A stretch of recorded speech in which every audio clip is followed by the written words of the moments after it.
36 tahun setelah 16.500 pasukan Inggris mati membeku menjadi bangkai di salju Hindu Kush, Afghanistan pada tahun 1842.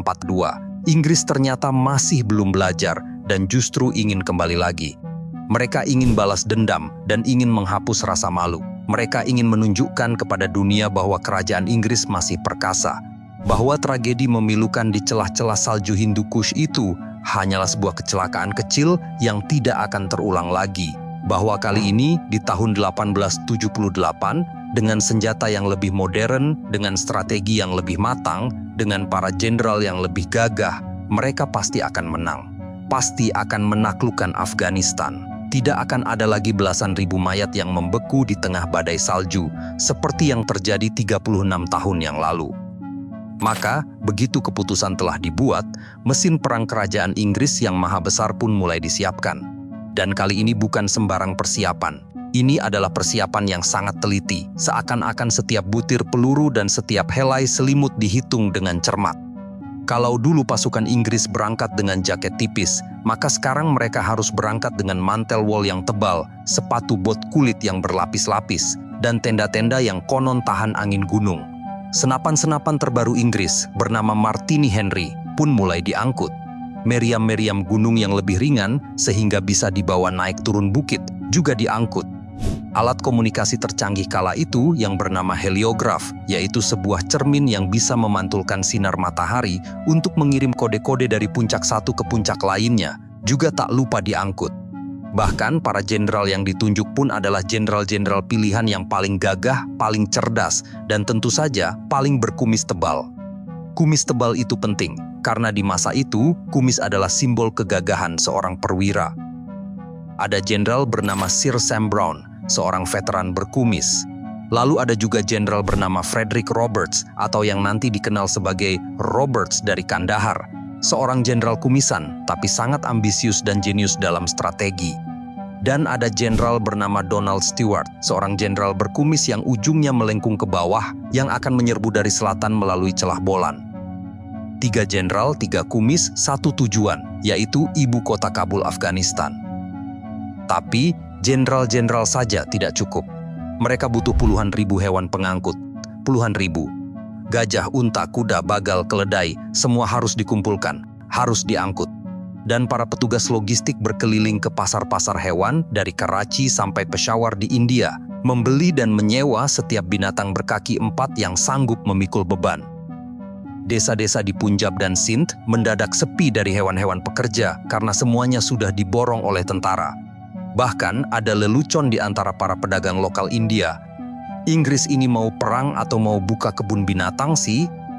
Tapi, bagi para perwira Inggris, semua hewan ini sangatlah penting. Karena tanpa hewan-hewan ini, peluru tidak akan sampai, biskuit tidak akan sampai, dan yang paling penting, jaket wol tebal kebanggaan mereka tidak akan sampai ke garis depan.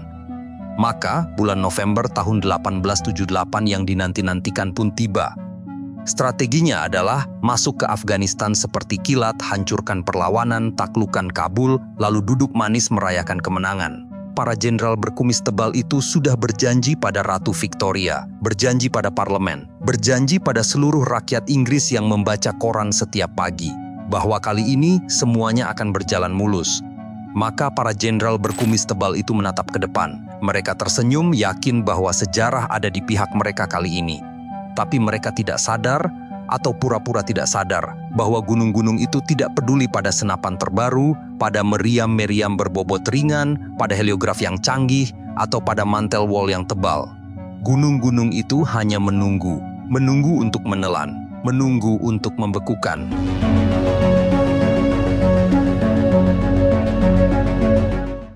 Tiga jenderal, satu takdir. Pawai maut menuju Kabul.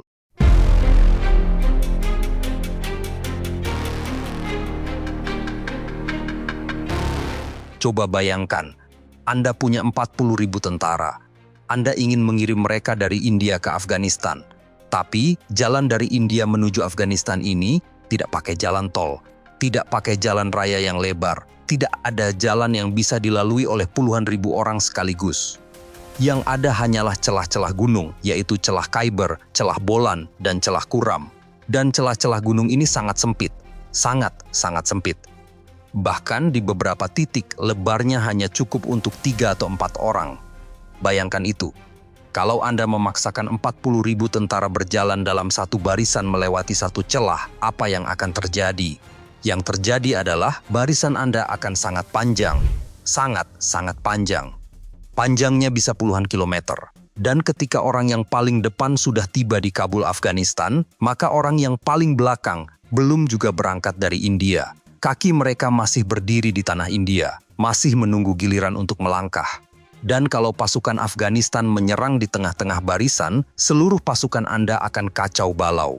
Yang di depan tidak tahu apa yang terjadi di belakang. Yang di belakang tidak tahu apa yang terjadi di depan. Semuanya terjebak, semuanya panik. Dan suku Ghilzai di Afghanistan yang bersembunyi di atas tebing-tebing tinggal menembaki pasukan Anda satu persatu seperti menembaki bebek yang berenang di kolam ikan. Belum lagi masalah makanan dan minuman. 40.000 orang pasukan Anda itu bukan cuma butuh peluru, mereka butuh makanan, butuh air, butuh kayu bakar untuk memasak. Dan kalau mereka semua hanya melewati satu jalur, mereka akan kesulitan mendapatkan semua sumber daya di sepanjang jalan. Dan akibatnya, mereka akan mulai kelaparan. Mereka akan mati bukan karena peluru, tapi karena perut kosong dan kerongkongan kering. Maka, para jenderal Inggris mengambil sebuah keputusan di mana mereka tidak akan mengirim puluhan ribu pasukan besar itu untuk lewat hanya di satu celah. Mereka akan memecah pasukan menjadi 3 bagian, dan setiap bagian ini diistilahkan dengan kolom. Setiap kolom adalah pasukan besar yang lengkap. Ia punya infanteri sendiri, punya kavaleri sendiri, punya artileri sendiri. Dan yang paling penting, ia punya perbekalan sendiri. Makanan, amunisi, obat-obatan, tenda, selimut. Semuanya dibawa sendiri-sendiri oleh masing-masing kolom. Artinya, setiap satu dari 3 kolom bisa bertempur secara independen, bisa bertahan, tidak bergantung pada kolom yang lain. Dan kalau satu kolom dihadang oleh suku Ghilzai, 2 kolom lainnya tidak perlu berhenti. Mereka bisa terus berjalan dan terus maju menuju tujuan. Maka, untuk menjalankan strategi 3 kolom ini, Inggris pun membentuk 3 pasukan, yang masing-masing dipimpin oleh seorang jenderal pilihan yang berkumis tebal. Kolom pertama akan melewati celah Khyber di utara. Ini adalah jalur yang paling terkenal dan paling legendaris. Sebuah jalur yang dulu 36 tahun yang silam dilewati oleh 16.500 orang dan hanya 1 orang yang selamat. Anda ingat sejarah itu? Nah, kali ini Inggris ingin masuk lewat sini lagi. Dan komandan untuk kolom pertama ini adalah Letnan Jenderal Sir Sam Brown. Kumisnya panjang, tebal, melengkung ke bawah. Tipe jenderal yang disiplin, keras, dan sangat dihormati oleh anak-anak buahnya. Kolom yang kedua akan melewati sebuah lembah bernama Lembah Kuram di tengah. Jalur ini lebih sepi, lebih jarang dipakai. Tapi justru karena itulah, jalur ini lebih langsung menuju Kabul. Lebih pendek, lebih cepat. Dan komandan untuk kolom kedua ini adalah seorang pria bertubuh kecil. Namanya adalah Mayor Jenderal Frederick Roberts. Tingginya cuma sekitar 160 cm.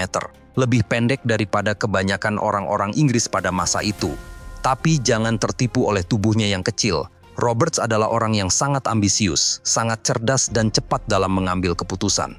Dan dia haus akan kejayaan. Dia ingin namanya tercatat dalam sejarah. Ingin patungnya didirikan di alun-alun kota London. Dan dia adalah kebalikan dari Jenderal Elphinstone yang ragu-ragu.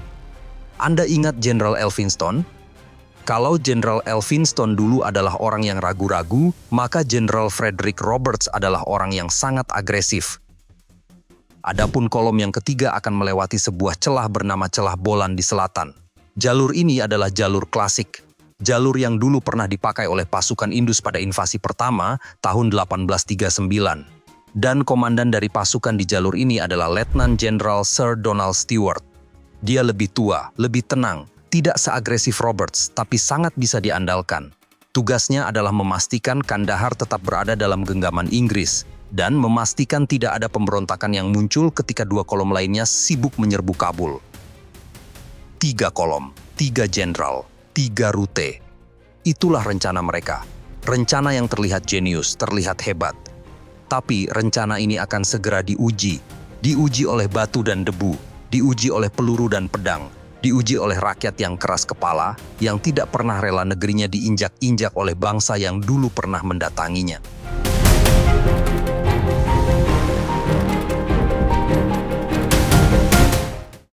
diusir di celah Khyber, dipermalukan di depan dunia.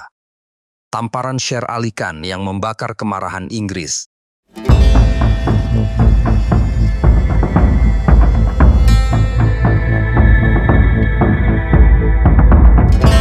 Sebelum kita lanjutkan sejarah tentang 3 jenderal berkumis tebal dan puluhan ribu tentara yang mulai berbaris melewati celah-celah mengerikan itu, kita harus mundur dulu sejenak. Kita harus bertanya, kenapa Inggris tiba-tiba ngotot banget mau menyerang Afghanistan di tahun 1878? Bukankah trauma tahun 1842 masih menggerogoti tulang sumsum kerajaan itu? Bukankah 16.500 nyawa sudah mati membeku, jadi es, jadi tugu mengerikan di celah gunung yang bisu, dan mereka masih berani mengulanginya lagi? Untuk menjawabnya, kita harus berkenalan dulu dengan seseorang bernama Sher Ali Khan. Siapakah dia? Sher Ali Khan adalah Amir atau Raja Afghanistan waktu itu. Jika Anda membayangkan seorang raja boneka yang cuma duduk diam dan manut sama perintah bangsa asing, Anda salah besar. Sher Ali Khan bukan boneka. Ia adalah seorang penguasa yang cerdas, keras kepala, dan sangat paham bahwa negerinya terletak di lokasi yang sangat tidak nyaman.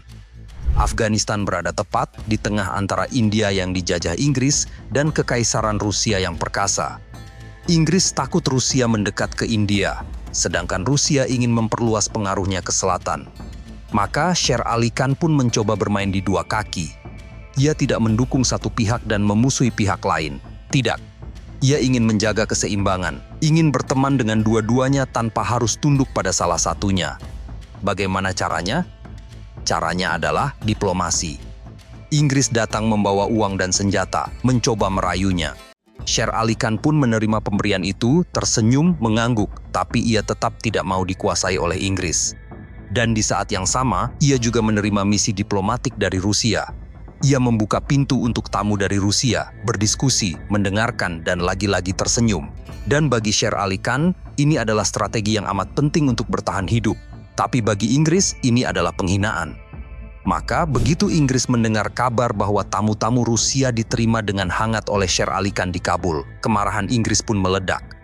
Pejabat-pejabat Inggris di India langsung naik pitam. Beraninya dia main mata dengan Rusia. Maka Inggris pun segera mengirim utusan diplomatik ke Kabul, dipimpin oleh seorang pria bernama Sir Neville Chamberlain. Chamberlain berangkat dengan rombongan dan keyakinan penuh bahwa mereka akan diterima dengan baik, bahwa mereka akan disambut dengan karpet merah, bahwa Sher Ali Khan akan gemetar dan meminta maaf. Tapi apa yang terjadi sungguh di luar dugaan, karena ketika rombongan Inggris itu tiba di celah Khyber, yaitu celah legendaris yang dulu menjadi saksi belasan ribu mayat membeku, mereka dihadang oleh tentara Afghanistan. Bukan disambut, bukan diberi teh hangat. Mereka malah dihadang dan diperintahkan untuk kembali. Diusir, disuruh pulang. Mereka harus memutar balik menuju India dengan tangan hampa. Bayangkan betapa tidak terhinanya, atau betapa terhinanya Inggris saat itu. Kerajaan yang menguasai seperempat dunia, yang armadanya berlayar di semua samudra, yang pasukannya menaklukkan India, justru diusir begitu saja di celah gunung oleh tentara Afghanistan. Ini adalah tamparan keras yang bunyinya terdengar sampai ke London. Dan di koran-koran pagi, berita ini meledak. Rakyat Inggris yang membaca koran sambil minum teh langsung tersedak. Kehormatan mereka tercoreng. Dan dalam budaya kerajaan Inggris waktu itu, kehormatan adalah segalanya. Kehormatan lebih penting dari nyawa, bahkan lebih penting dari logika. Maka, tanpa berpikir panjang, Inggris mengirimkan sebuah ultimatum ke Kabul. Anda, wahai Sher Ali Khan, harus meminta maaf secara resmi atas penghinaan yang terjadi di celah Khyber, dan Anda harus menerima seorang residen Inggris di Kabul. Kalau tidak, kami akan menyerang. Apakah yang dimaksud dengan residen? Residen bukanlah sekedar duta besar yang datang membawa hadiah dan basa-basi. Bukan. Residen Inggris di masa itu adalah mata dan telinga kerajaan Inggris yang duduk tepat di sebelah tahta Amir atau Raja Afghanistan. Ia akan mengawasi setiap keputusan Sher Ali Khan. Ia akan mencatat setiap percakapan. Ia akan melapor ke Kalkuta, India kalau ada hal-hal yang tidak berkenan di hati Inggris. Dan dalam praktiknya, seorang residen bukan cuma menonton, ia ikut mengatur. Ia ikut menentukan siapa yang boleh jadi menteri, bagaimana pajak dikelola, dan dengan siapa Afghanistan boleh berteman. Maka menerima residen artinya adalah menyerahkan kedaulatan, menjadi boneka, mengakui bahwa Inggris adalah tuan, sedangkan Amir atau Raja hanyalah pegawai. Dan Sher Ali Khan membaca ultimatum Inggris itu. Ia bukan anak SMP yang bisa digertak dengan kata-kata kasar. Ia adalah raja yang sudah bertahun-tahun duduk di singgasana, sudah melihat intrik, sudah paham permainan ini. Ia merasa dihina, bukan oleh rakyatnya, tapi oleh Inggris yang sombong yang mengira bisa mengancamnya seenak hati. Maka ia mengambil sebuah keputusan, yaitu keputusan untuk tidak menjawab. Diam. Ia tahu bahwa diam adalah jawaban yang paling keras. Dan bagi Inggris, diamnya Sher Ali Khan adalah penolakan. Menolak untuk minta maaf, menolak untuk menerima residen, menolak untuk menjadi boneka. Dan seperti biasa, Inggris menerjemahkan penolakan sebagai alasan untuk berperang. Begitulah logika imperialis. Mereka tidak peduli bahwa Sher Ali Khan hanya ingin menjaga martabat bangsanya. Mereka hanya melihat bahwa ada seorang raja yang berani membantah, dan itu tidak boleh dibiarkan. Harus dihajar, harus ditaklukkan. Harus dibuat contoh supaya penguasa-penguasa lain di wilayah Asia tidak ikut-ikutan membangkang. Maka disinilah kita tiba di tahun 1878, di mana keputusan sudah dibuat, amarah sudah memuncak, ultimatum sudah ditolak, dan mesin perang Inggris yang maha besar pun mulai dihidupkan.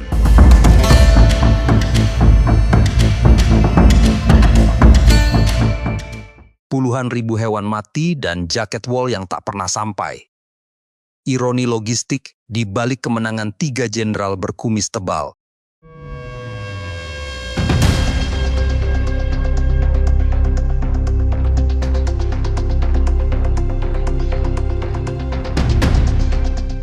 November tahun 1878. Bulan di mana mesin perang kerajaan Inggris yang sudah dipersiapkan dengan sangat teliti itu akhirnya benar-benar mulai berjalan. 3 kolom yang sudah dibentuk, yang masing-masing dipimpin oleh jenderal berkumis tebal, mulai meninggalkan pangkalan-pangkalan mereka di India dan mengarahkan hidung mereka ke perbatasan Afghanistan. Totalnya ada sekitar 40.000 tentara yang dikerahkan. 40.000 orang yang harus diberi makan, diberi minum, diberi obat-obatan, dan tentu saja diberi mantel wol yang tebal. Tapi untuk mengangkut semua itu, Inggris tidak bisa hanya mengandalkan kereta api, sebab jalur rel kereta api berakhir di dataran rendah, sehingga satu-satunya alat angkut yang tersedia adalah hewan. Maka sekitar 60.000 hewan pengangkut dari seluruh penjuru India Utara pun dikerahkan. 60.000, terdiri dari unta, bagal, kuda, gajah, keledai, dan lembu. Semuanya dijajarkan dalam barisan yang kelihatannya tidak ada habisnya dan kemudian digiring menuju celah-celah gunung. Tapi masalahnya, celah-celah gunung itu tidak peduli pada seberapa banyak hewan yang sudah Anda kumpulkan dengan susah payah. Karena begitu, kolom-kolom pasukan mulai memasuki jalur-jalur pegunungan yang sempit, berbatu, dan terjal. Satu persatu hewan-hewan itu mulai mati. Mati kelelahan, mati kehausan, mati kelaparan. Hewan-hewan itu dipaksa membawa beban ratusan kilogram melewati tanjakan-tanjakan curam yang bahkan manusia pun berjuang keras untuk melewatinya. Sumber air sangat sedikit, pakan hampir tidak tersedia, dan dalam waktu yang tidak terlalu lama, jumlah hewan pengangkut itu mulai menyusut drastis. Mayor Jenderal Michael Bidulph, kepala transportasi militer Inggris, mencatat dalam laporan resminya bahwa lebih dari sepertiga dari seluruh hewan pengangkut itu mati. Lebih dari sepertiga. Dan para perwira yang melintas di sana menulis dalam jurnal mereka bahwa jalur itu dipenuhi oleh bangkai hewan dan bau busuknya begitu menyengat hingga prajurit yang berbaris harus berjalan sambil menahan mual. Ini bukan bumbu cerita. Ini adalah fakta yang tercatat dalam dokumen militer dan sejarah yang bisa Anda periksa sendiri. Lalu, apa hubungannya dengan mantel wol tebal yang tadi sangat dibanggakan Inggris itu? Hubungannya adalah mantel wol itu banyak yang tidak pernah sampai ke tubuh para prajurit, banyak yang tidak terpakai. Kenapa? Karena hewan atau bagal yang membawanya mati duluan di tengah jalan. Jaket-jaket itu teronggok begitu saja di atas bangkai hewan yang mulai membusuk, tidak pernah sempat menyentuh kulit prajurit yang mulai menggigil kedinginan. Jadi, kali ini Inggris memang tidak membeku seperti 36 tahun silam. Tapi fakta bahwa mereka tetap tidak bisa memastikan jaketnya sampai ke tujuan menunjukkan satu hal, yaitu memenangkan perang bukan cuma soal menembak musuh, tapi juga soal memindahkan barang dari titik A ke titik B. Dan dalam hal yang paling mendasar ini, kerajaan Inggris yang maha besar masih saja kewalahan. Maha besar kerajaan Inggris, tapi tak bisa mengantar jaket Wall ke tujuannya. Walau bagaimanapun, invasi ini tidak akan berhenti hanya karena hewan-hewan mati dan logistik berantakan, sebab roda perang sudah berputar. Dan para jenderal berkumis tebal itu tidak akan membiarkan ribuan bangkai hewan menghentikan langkah mereka. Maka, 3 kolom ini pun tetap bergerak maju, dan disinilah di tengah kegagalan mengantar jaket Wall ke tujuannya, Inggris akhirnya mulai memetik kemenangan. Sir Sam Brown yang memimpin kolom pertama mengepung benteng Ali Masjid dari 3 sisi dan berhasil merebutnya. Jenderal Roberts yang memimpin kolom kedua menghabisi pertahanan Afghanistan hanya dalam hitungan jam. Adapun Sir Donald Stewart yang memimpin kolom ketiga memasuki Kandahar tanpa melepas satu peluru pun sehingga ia bisa mendirikan pangkalan di kota yang sudah kosong. Khyber terbuka, Kuram ditaklukkan, Kandahar diduduki. 3 jenderal, 3 kumis, 3 kemenangan telak. Inggris pun menulis laporan, Afghanistan sudah takluk, misi tercapai. Misi tercapai. Coba renungkan kalimat itu, misi tercapai. Ini seperti Anda membeli sebuah rumah. Anda berhasil mendobrak 3 pintunya. Kemudian Anda berfoto selfie di teras depan dan mengirim pesan WhatsApp ke keluarga Anda. Rumah ini sudah saya taklukkan. Padahal Anda belum masuk ke dapur, belum membuka lemari-lemari, belum menyadari bahwa di setiap kamar tidur ada penghuni yang sedang mengasah pisau. Anda belum menyadari bahwa di kamar mandi ada kakek tua yang menyimpan bubuk mesiu warisan nenek moyangnya. Anda bahkan belum tahu bahwa fondasi rumah ini bukan semen, melainkan harga diri suku-suku yang keras kepala yang tak kenal kata menyerah. Dan ironisnya, pemilik rumah itu, yaitu Sher Ali Khan, sedang tidak ada di tempat. Ia telah pergi, bukan untuk menyerah, melainkan untuk mencari bantuan ke utara, mencari pertolongan ke Rusia. Ia percaya atau ia ingin percaya bahwa Kekaisaran Rusia, tetangga di utara yang selama ini ia andalkan sebagai penyeimbang Inggris, akan datang membantu. Namun Rusia tidak datang. Mungkin mereka tidak mau terlibat perang besar dengan Inggris demi Afghanistan. Mungkin mereka menganggap Sher Ali sudah tidak berguna. Yang jelas, bantuan dari Kekaisaran Rusia yang ia impikan tidak pernah muncul. Maka, di tengah musim dingin yang mencekam, di sebuah kota asing yang jauh dari istananya, Sher Ali Khan tidak bisa maju karena Rusia menolaknya. Ia juga tidak bisa mundur karena negerinya sudah diduduki oleh Inggris. Ia telah menjadi seorang raja tanpa tahta, seorang penguasa tanpa negeri, terdampar di Mazar-i Sharif, yaitu sebuah kota yang dingin di perbatasan Afghanistan. Dan kini, ia sendirian menunggu ajal di pengasingan, hingga akhirnya ia jatuh sakit. Tubuhnya yang sudah tua tidak kuat menahan beban perang, beban kenyataan bahwa negaranya yang ia pimpin selama hampir 1 dekade kini hancur lebur. Dan di bulan Februari tahun 1879, hanya beberapa bulan setelah meninggalkan Kabul, Sher Ali Khan menghembuskan nafas terakhirnya. Dan tahukah Anda bahwa kematian Sher Ali Khan adalah ironi paling pahit bagi Inggris? Kenapa? Karena Inggris menyerbu Afghanistan untuk menghukum seorang amir atau raja yang menolak untuk tunduk. Dan ketika raja itu mati, mereka justru bingung. Bingung karena negara yang mereka taklukkan tidak lagi memiliki kepala atau raja atau amir. Singgasana Kabul kosong. Dan di negeri yang tanpa pemimpin, yang tersisa hanyalah puluhan suku dengan puluhan pemimpin. Masing-masing punya pedang, masing-masing punya harga diri, masing-masing punya dendam pada orang-orang berkulit putih. Dan para perwira Inggris masih belum tahu bahwa di balik pintu dapur terdapat seorang anak muda yang sedang menunggu gilirannya untuk mengangkat senjata. Namanya adalah Muhammad Yaqub Khan, putra dari Sher Ali Khan sendiri. Dan dia punya satu rencana yang akan membuat Inggris menyadari bahwa mereka tidak pernah benar-benar menaklukkan Afghanistan.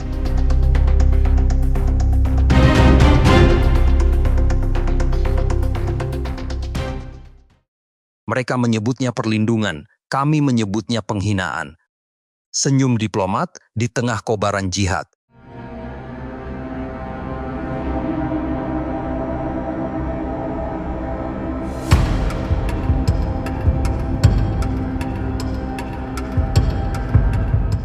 Muhammad Yaqub Khan adalah seorang pria yang tidak seharusnya menjadi raja.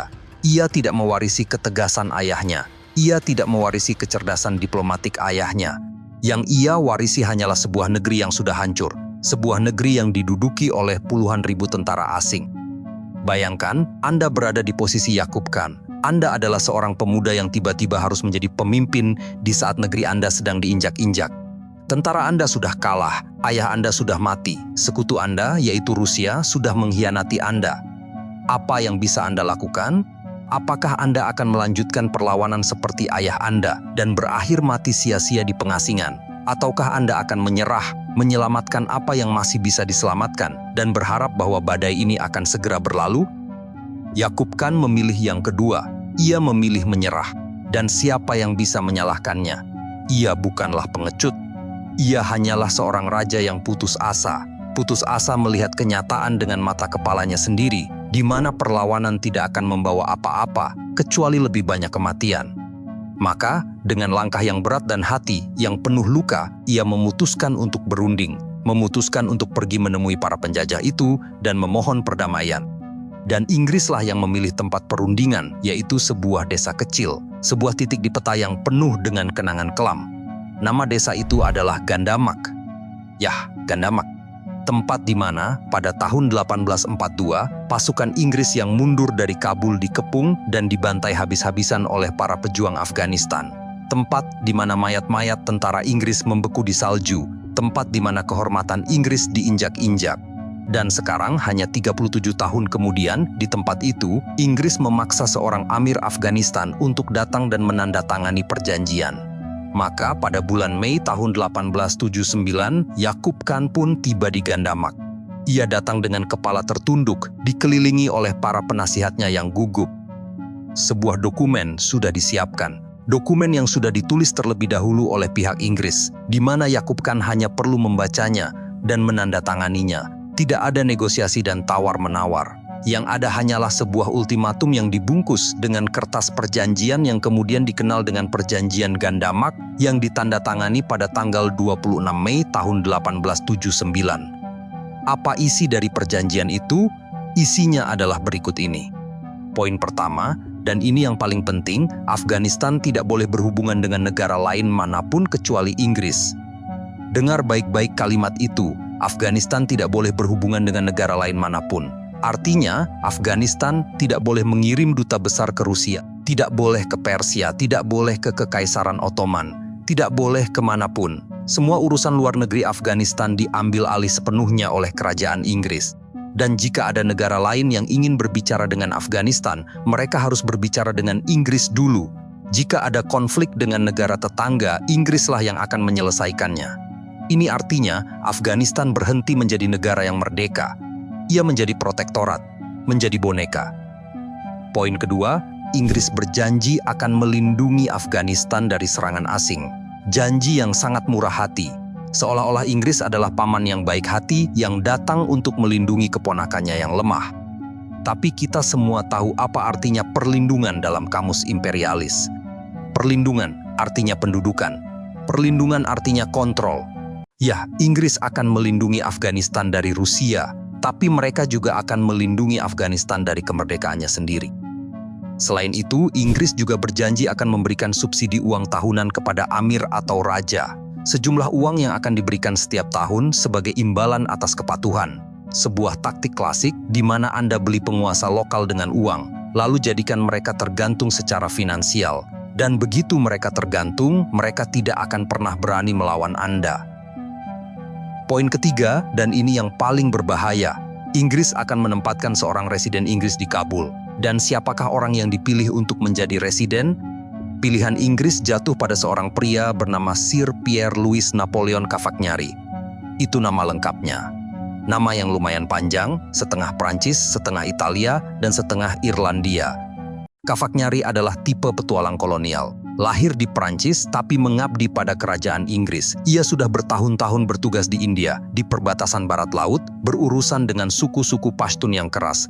Ia fasih berbahasa Pashto, mengenal adat istiadat setempat, dan karena itu, ia merasa bahwa ia mengenal Afghanistan, bahwa ia bisa menaklukkan orang-orang Afghanistan dengan pesonanya, dengan kecerdasannya, dengan keberaniannya. Dan tahukah Anda bahwa kesombongannya kelak akan segera menjadi penyebab kematiannya? Maka, Cavagnari pun memasuki kota Kabul pada bulan Juli tahun 1879. dengan menunggang kuda, mengenakan seragam diplomatiknya yang paling mewah, dikawal oleh 75 orang. Ia tersenyum dan melambai.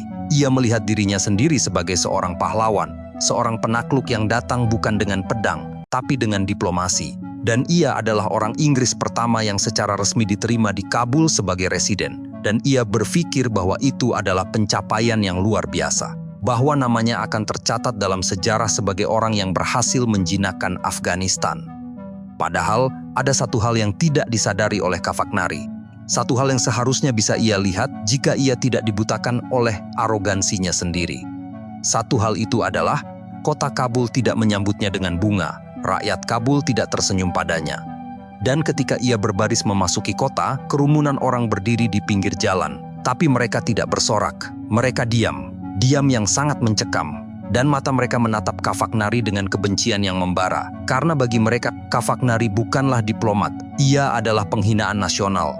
Maka Khafaknari pun menjadi target. Dan setiap hari ia tinggal di Kabul, kemarahan rakyat semakin mendidih. Mendidih seperti air di dalam periuk yang tertutup rapat. Dan Khafaknari tidak menyadari bahwa ia sedang duduk di atas gunung berapi yang siap meletus. Ia bahkan mendirikan kedutaannya di dalam benteng Bala Hisar, sebuah kompleks benteng tua yang menjulang di atas kota Kabul. Dan dari atas benteng itu, ia bisa melihat seluruh kota. Merasa aman di balik tembok-tembok tebal itu, dan ia mengirimkan laporan-laporan ke India, mengatakan bahwa semuanya tenang. Bahwa rakyat menerimanya dengan baik, bahwa Amir Yaqub Khan bersikap kooperatif. Tapi laporan-laporan itu adalah dusta, atau lebih tepatnya ilusi. Kenapa? Karena Khafaknari hidup di dalam gelembungnya sendiri. Ia tidak melihat apa yang terjadi di luar benteng, tidak mendengar bisikan-bisikan di pasar, tidak mendengar khotbah-khotbah para mullah yang menyerukan jihad melawan orang kafir. Ia bahkan tidak melihat bagaimana tentara-tentara Afghanistan yang tidak digaji mulai menggerutu, mulai menyimpan dendam, dan mulai merencanakan sesuatu. Dan tidak sampai setahun, hanya dalam waktu beberapa minggu, semuanya akan meledak. Khafaknari pun akan menyadari dengan terlambat bahwa ia bukanlah seorang pahlawan. Ia hanyalah pion dalam permainan besar ini, pion yang akan segera dikorbankan di atas altar kemarahan rakyat Afghanistan. Adapun perjanjian Gandamak yang ditandatangani dengan penuh kemenangan oleh Inggris hanyalah awal dari bencana. Dan kertas perjanjian itu akan segera robek oleh suara tembakan dan jeritan dan api dan pekikan jihad yang berkobar di atas benteng Bala Hisar. Dan dari situlah sungai darah akan kembali mengalir.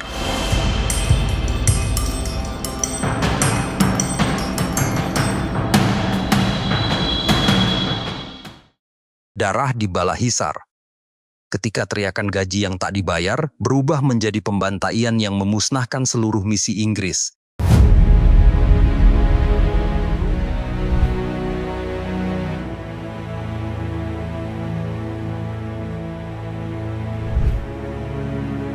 Kemarahan semakin mendidih. Para tentara Afghanistan yang sebagian besar dari resimen Herat sudah berbulan-bulan tidak menerima gaji. Mereka miskin, mereka lapar. Istri dan anak-anak mereka menderita, dan setiap hari mereka melihat para penasihat Inggris yang tinggal di benteng dengan segala kemewahan. Mereka melihat makanan yang diangkut ke benteng. Mereka mendengar cerita tentang subsidi uang yang diberikan Inggris kepada Amir atau Raja. Tapi, kemana perginya uang itu? Mengapa Amir tidak membayar mereka?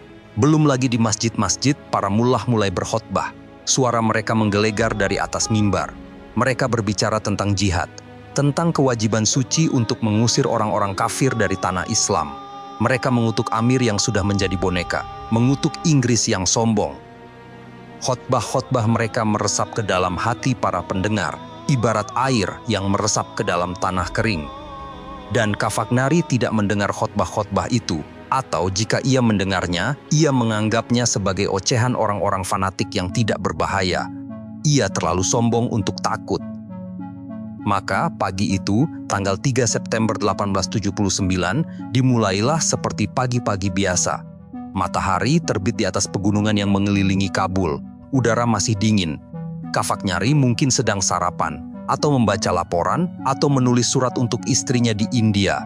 Padahal di luar benteng, di jalanan kota, sekelompok tentara Afghanistan dari resimen Herat mulai berkumpul. Mereka berbaris menuju benteng Bala Hisar, dan awalnya kerumunan ini tidak besar. Mungkin beberapa lusin orang, mungkin 100. Dan mereka datang bukan untuk berperang, mereka datang untuk menuntut gaji mereka, menuntut keadilan. Bayar kami lapar, di mana uang kami? Para penjaga di dalam benteng sebenarnya mendengar teriakan itu. Khafaknari pun mendengarnya, tapi ia tidak panik. Ia pikir ini hanya keributan kecil, maka ia pun mengirim beberapa pengawalnya untuk menenangkan massa. Tapi usahanya sia-sia. Massa tidak bisa ditenangkan, suasana semakin panas, teriakan semakin keras. Dan tiba-tiba seseorang melempar batu. Sebuah batu kecil yang melayang di udara dan menghantam dinding benteng. Dan dalam sekejap, amarah yang sudah dipendam selama berminggu-minggu itu akhirnya meledak. Kerumunan itu berubah menjadi massa yang mengamuk. Massa yang tidak lagi berpikir, tidak lagi takut, tidak lagi peduli. Massa yang hanya ingin menghancurkan. Mereka menyerbu gerbang benteng, dan para penjaga berusaha menahan, tapi mereka kalah jumlah, sehingga gerbang itu jebol. Sehingga massa bisa masuk ke dalam kompleks benteng seperti air bah yang menerobos bendungan.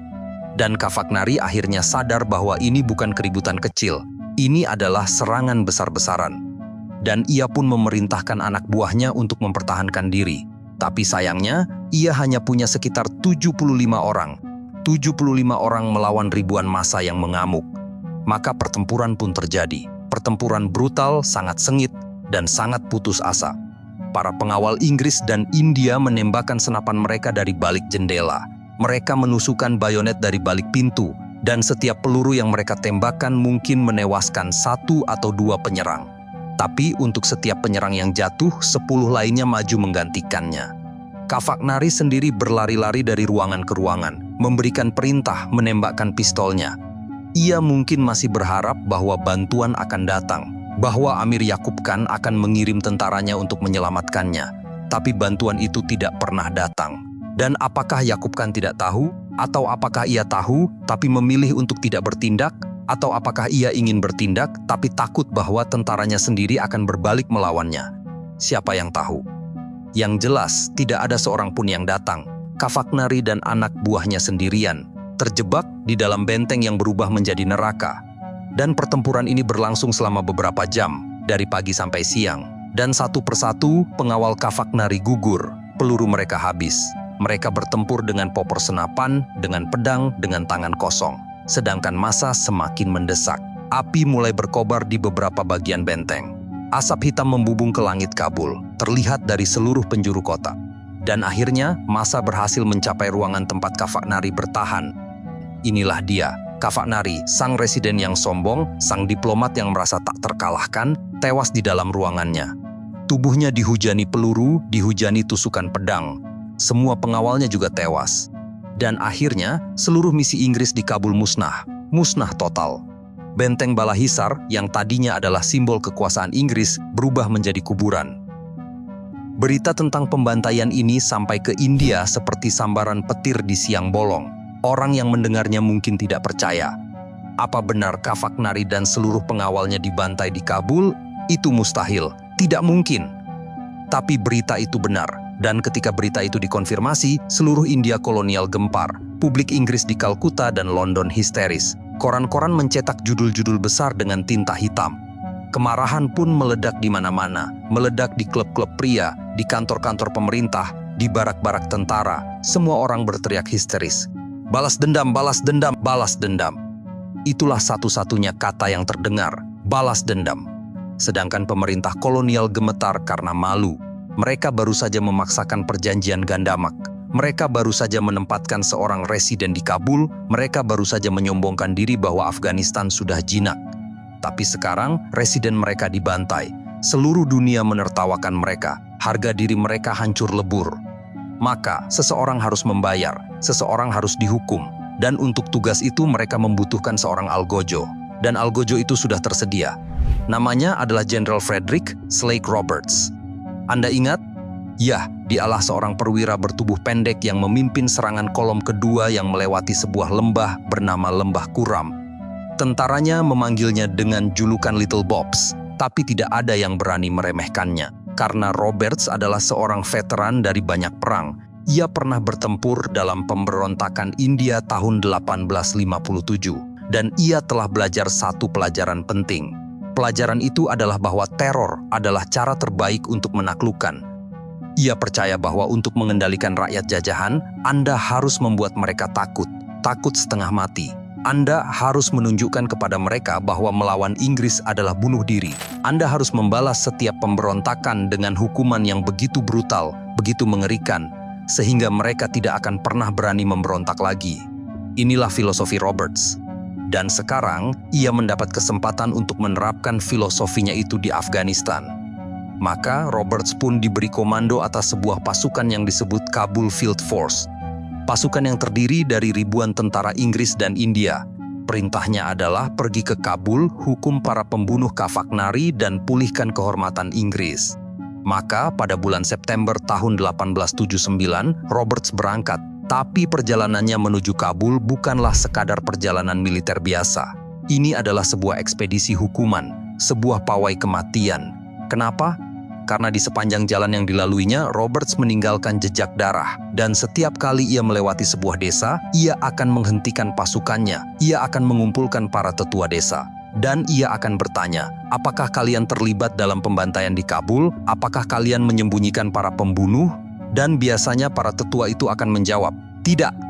Mereka mungkin pelakunya, atau mungkin mereka benar-benar tidak tahu apa-apa. Tapi bagi Roberts, jawaban itu tidak penting. Yang penting adalah memberikan pelajaran. Maka, ia pun akan memerintahkan agar beberapa orang ditangkap secara acak.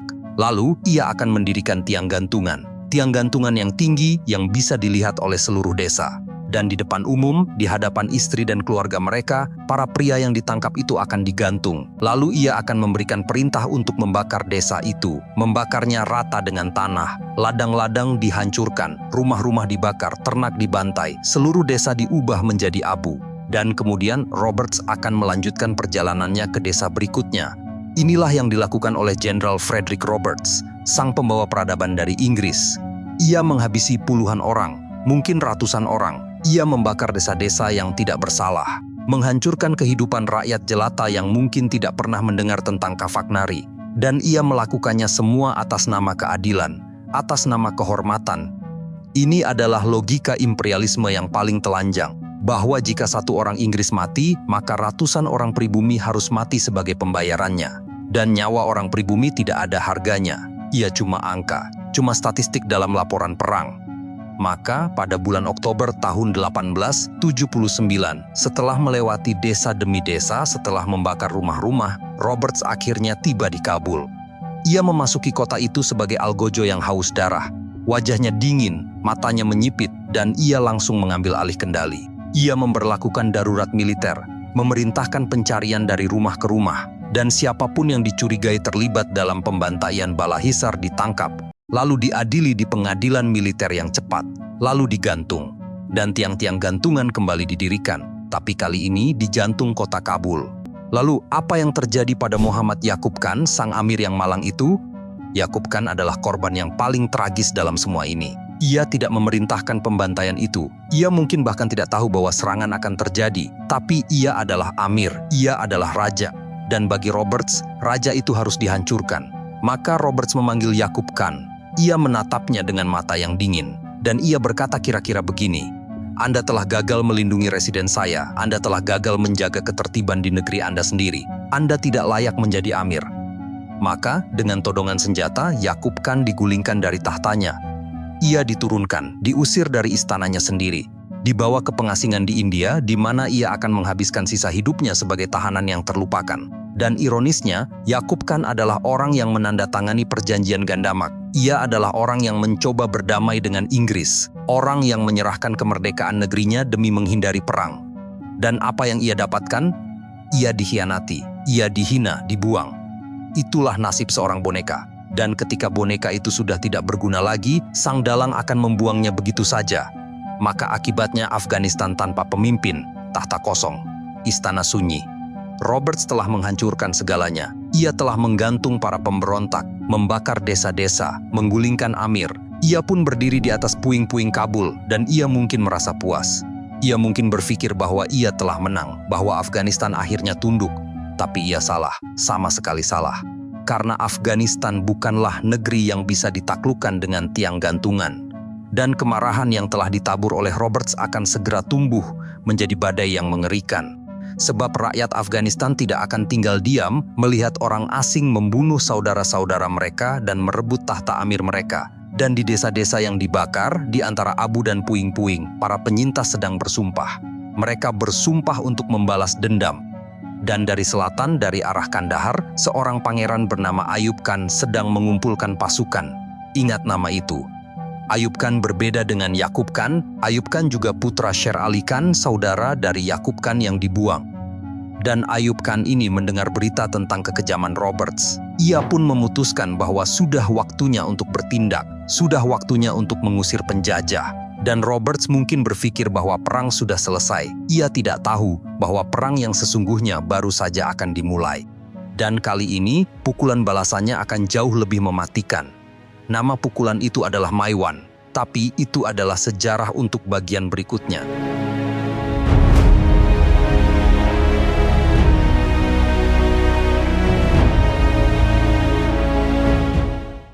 Dari desa yang dibakar hingga jihad yang berkobar.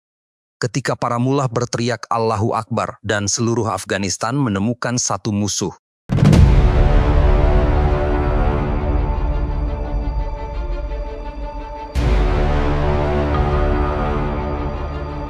Jenderal Frederick Roberts segera menulis laporan ke London dan Kalkuta dengan nada puas. Afghanistan sudah tenang, begitulah kira-kira isi laporannya. Tapi Roberts, dengan semua pengalamannya, dengan semua kecerdasannya, telah melakukan kesalahan seperti yang dilakukan oleh setiap penjajah sebelum dia. Ia salah membaca kemenangan sesaat sebagai kemenangan abadi. Ia salah mengira bahwa ketakutan adalah sama dengan ketundukan. Setiap kejahatan Roberts adalah pupuk yang menyuburkan pohon dendam, dan pohon dendam itu kini mulai tumbuh dengan sangat cepat. Maka di masjid-masjid para mullah kembali naik ke mimbar. Tapi kali ini khotbah mereka lebih keras, lebih berapi-api, dan mereka tidak lagi berbicara tentang kewajiban membela tanah air. Mereka berbicara tentang jihad. Mereka berkata kepada jamaah yang berkumpul bahwa melawan Inggris bukan lagi sekedar pilihan. Ia adalah kewajiban agama. Ia adalah perintah Tuhan. Ia adalah fardu ain. Dan setiap orang yang mati dalam perang melawan penjajah kafir akan langsung masuk surga. Darahnya akan menjadi saksi di hadapan Allah. Dan kata-kata para mullah itu sangat kuat, menusuk langsung ke dalam hati para pendengarnya. Api perlawanan pun menyebar dari mulut ke mulut, dari desa ke desa, dari lembah ke lembah. Maka para kepala suku Afghanistan yang biasanya saling bermusuhan, saling bertikai, saling membunuh karena sengketa tanah atau air irigasi atau kehormatan keluarga, tiba-tiba mulai bersatu. Mereka menyingkirkan dendam-dendam lama mereka. Mereka duduk bersama di dalam tenda-tenda, minum teh pahit dan berkata, "Musuh kita sekarang adalah sama, orang Inggris. Kita boleh saling membenci, tapi kita lebih membenci orang asing yang telah membakar desa kita dan membunuh saudara kita." Ini adalah momen yang sangat langka dalam sejarah Afghanistan. Momen di mana bangsa yang terpecah-pecah itu menemukan satu suara, satu tujuan, satu musuh. Dan ini bukan lagi perang antar tentara, ini adalah perang rakyat, perang total. Perang di mana setiap pria, setiap wanita, setiap anak-anak adalah bagian dari perlawanan. Dan dari tengah-tengah gelombang kemarahan ini, muncullah seorang pemimpin. Namanya adalah Muhammad Jan Khan. Ia bukanlah seorang raja, bukan seorang pangeran. Ia hanyalah seorang komandan perang yang karismatik, yang mampu menyatukan faksi-faksi yang bertikai di sekitar Kabul menjadi satu. Ia mengumpulkan pasukan, bukan pasukan reguler dengan seragam dan pangkat, tapi pasukan rakyat. Puluhan ribu pria dari suku-suku di sekitar Kabul, dari lembah-lembah Panjshir, dari pegunungan Hindu Kush, semuanya berkumpul di bawah panji Muhammad Jan Khan. Mereka bersenjatakan jezail, pedang, dan kapak. Mereka tidak punya artileri, tidak punya logistik yang rumit, tapi mereka punya kemarahan, punya keyakinan, dan mereka punya jumlah yang sangat besar. Maka Muhammad Jan Khan pun memandang ke arah Kabul, ke arah benteng-benteng yang diduduki oleh Roberts, dan ia tahu bahwa ia tidak bisa mengalahkan Inggris dalam pertempuran terbuka. Jadi ia menggunakan taktik yang sudah teruji, taktik yang selalu berhasil melawan imperium. Ia mengepung, memutus jalur pasokan, membiarkan musim dingin Afghanistan yang sangat kejam melakukan pekerjaannya. Maka pasukan Inggris di Kabul yang tadinya merasa sebagai penakluk, kini berubah menjadi pasukan yang terkepung. Mereka terjebak di dalam benteng-benteng mereka sendiri, makanan mulai menipis, moral mulai runtuh, dan setiap malam suara tembakan dari para penembak jitu Afghanistan terdengar dari balik kegelapan. Dan setiap pagi ada saja tentara yang ditemukan tewas, ada saja yang tiba-tiba mati, tiba-tiba bergelimpangan. Dan kemudian Ayub Khan, putra dari Sher Ali Khan atau adik dari Muhammad Yaqub Khan yang baru saja digulingkan dan dibuang oleh Roberts, sedang menyusun pasukan. Dan pasukannya adalah para pejuang Ghazi. Ghazi, ingat nama itu. Ghazi adalah gelar kehormatan yang diberikan kepada seorang pejuang Muslim yang telah bertempur dan bertahan hidup dalam jihad. Mereka adalah orang-orang yang tidak takut mati, yang percaya bahwa kematian di medan perang adalah tiket langsung menuju surga. Mereka adalah para veteran dari puluhan pertempuran dengan bekas luka di tubuh mereka. Dan di belakang mereka masih ada ribuan sukarelawan lainnya. Petani, pedagang, penggembala, pemuda-pemuda yang belum pernah memegang senapan, semuanya ikut serta. Mereka berbaris di bawah bendera hijau, menyanyikan lagu-lagu perang, menabuh genderang dengan semangat yang membara. Pada bulan Juli tahun 1880, Ayub Khan mulai bergerak. Ia meninggalkan Herat dan berbaris ke timur, menuju Kandahar. Kandahar adalah kota terbesar kedua di Afghanistan dan saat itu diduduki oleh garnisun Inggris. Maka, jika Ayub Khan bisa merebut Kandahar, maka seluruh Afghanistan Selatan akan jatuh ke tangannya. Dan dari sana, ia bisa berbaris ke Kabul untuk menghabisi Roberts. Ini adalah ancaman yang sangat serius. Begitu seriusnya, sehingga komandan Inggris di Kandahar panik. Komandan itu harus menghentikan Ayub Khan sebelum ia mencapai kota. Maka ia mengirimkan sebuah brigade. Sebuah brigade yang terdiri dari tentara Inggris dan tentara India. Brigade yang berbaris ke barat laut menuju sebuah tempat bernama Maiwan. Dan mereka tidak tahu bahwa mereka sedang berbaris menuju Malapetaka.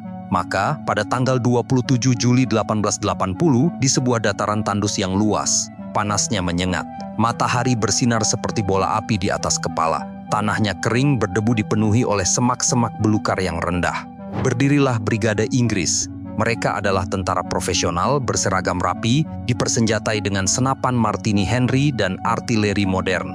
Mereka yakin akan menang, sebab mereka adalah tentara kerajaan Inggris yang belum pernah kalah dalam pertempuran besar.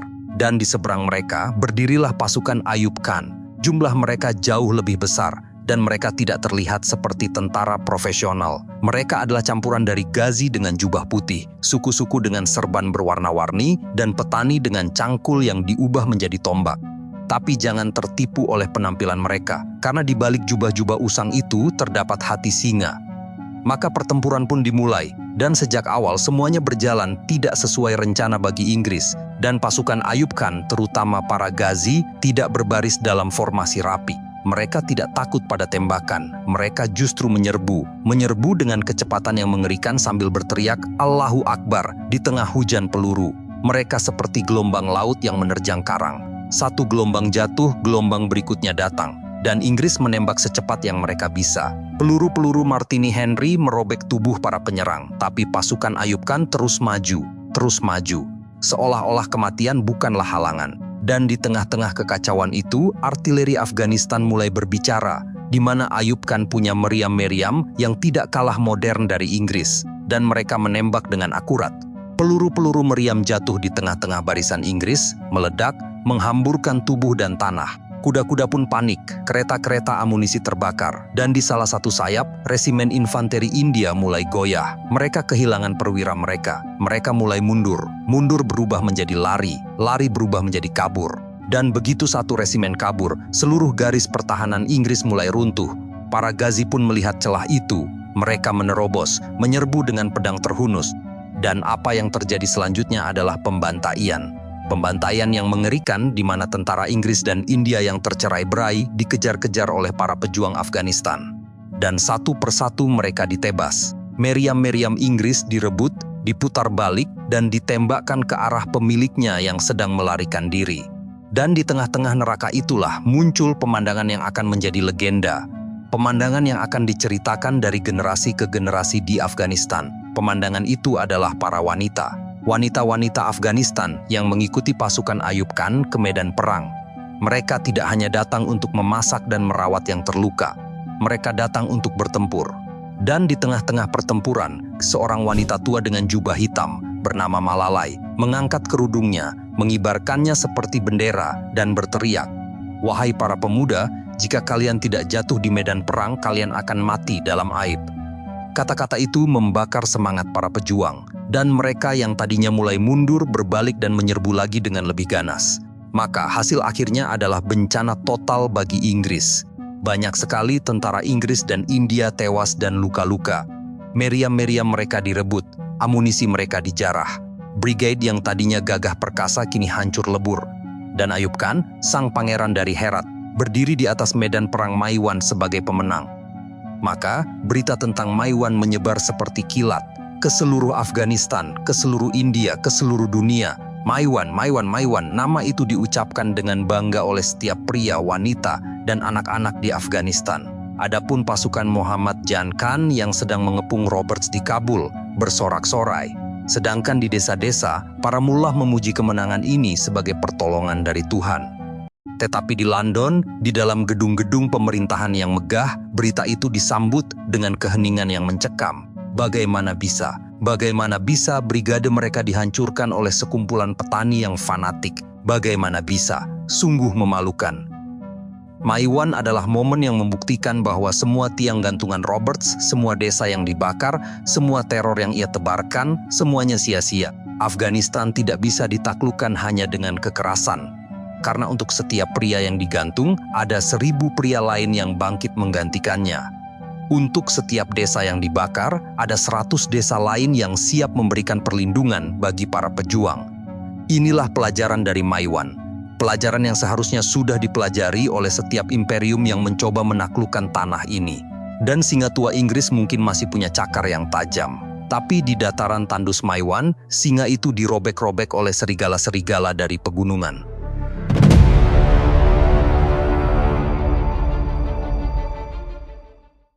Inggris habiskan jutaan pound sterling dan ribuan nyawa.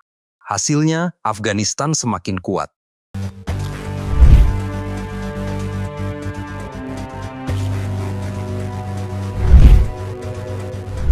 Wajah-wajah para jenderal memucat. Mereka tidak percaya, mereka tidak mau percaya bahwa sebuah brigade Inggris yang dipersenjatai dengan senjata paling modern di dunia dihancurkan oleh pasukan yang terdiri dari petani dan pejuang suku. Bagaimana mungkin ini bisa terjadi lagi? Padahal puluhan tahun sebelumnya, mereka sudah dipermalukan di celah-celah bersalju di Gandamak. Dan sekarang, di bawah terik matahari Maiwan, sejarah terulang kembali. Harga diri Inggris kembali tercabik-cabik. Garnisun mereka di Kandahar terkepung. Dan jika Kandahar jatuh, maka seluruh Afghanistan Selatan akan lepas dari genggaman Inggris. Dan itu tidak boleh terjadi. Maka, semua mata tertuju pada satu orang. Satu-satunya orang yang dianggap bisa menyelamatkan situasi yang sudah sangat kacau ini. Orang itu adalah Jenderal Frederick Roberts. Yah, Roberts, si Little Bob, sang algojo pendek dari Kabul. Ia sedang berada di Kabul bersama pasukannya, sibuk bertahan dari pengepungan Muhammad Jan Khan. Tapi begitu mendengar berita tentang Maiwan, Roberts tidak membuang waktu. Ia tahu bahwa jika Kandahar jatuh, semua yang telah ia lakukan akan sia-sia. Semua pengorbanan, semua darah, semua tiang gantungan, semuanya akan lenyap. Maka ia membuat keputusan yang sangat berani. Ia akan memimpin pasukannya dalam sebuah pawai kilat. Sebuah perjalanan yang sangat berbahaya, sangat melelahkan, tapi sangat penting. Ia akan berbaris dari Kabul ke Kandahar. Jaraknya lebih dari 500 km. 500 km melintasi medan yang paling tidak bersahabat di muka bumi. Pegunungan yang curam, lembah-lembah yang sempit, gurun yang panas membakar, dan hutan-hutan yang penuh dengan penyergap. Ini adalah perjalanan yang akan mematahkan semangat kebanyakan tentara. Maka, pada bulan Agustus tahun 1880, Roberts memimpin sekitar 10.000 tentaranya keluar dari Kabul. Mereka berbaris dengan kecepatan yang luar biasa, menempuh rata-rata 25 km per hari. Itu adalah pencapaian yang luar biasa, mengingat medannya dan panasnya musim panas Afghanistan. Coba bayangkan, Anda adalah seorang tentara Inggris, seragam wol Anda tebal dan gatal, ransel Anda berat, sepatu boot Anda penuh lecet, matahari membakar kulit Anda, debu masuk ke paru-paru Anda, dan setiap langkah Anda adalah penderitaan. Dan di belakang Anda ada gerombolan penembak jitu Afghanistan yang terus mengikuti, siap menembak siapapun yang tertinggal. Sedangkan di depan Anda ada ketidakpastian, tapi Anda terus berbaris. Karena di depan sana rekan-rekan Anda di Kandahar sedang menunggu untuk diselamatkan. Dan Jenderal Roberts terus mendorong Anda maju. Ia tidak naik kereta mewah, ia berbaris bersama anak buahnya, makan makanan yang sama, tidur di tanah yang sama. Itulah mengapa tentaranya mencintainya, meskipun mereka takut padanya. Dan pawai ini kemudian dikenal sebagai pawai kilat Roberts dan ia tercatat dalam sejarah militer Inggris sebagai salah satu manuver logistik paling brilian. Karena dalam waktu kurang dari 3 minggu, Roberts dan pasukannya tiba di Kandahar. Mereka kelelahan, compang-camping, tapi mereka tiba. Dan langsung Roberts tidak memberikan waktu istirahat kepada pasukannya, di mana keesokan harinya, ia mengerahkan pasukannya untuk menyerang posisi Ayub Khan di luar kota. Pertempuran singkat dan sengit pun terjadi.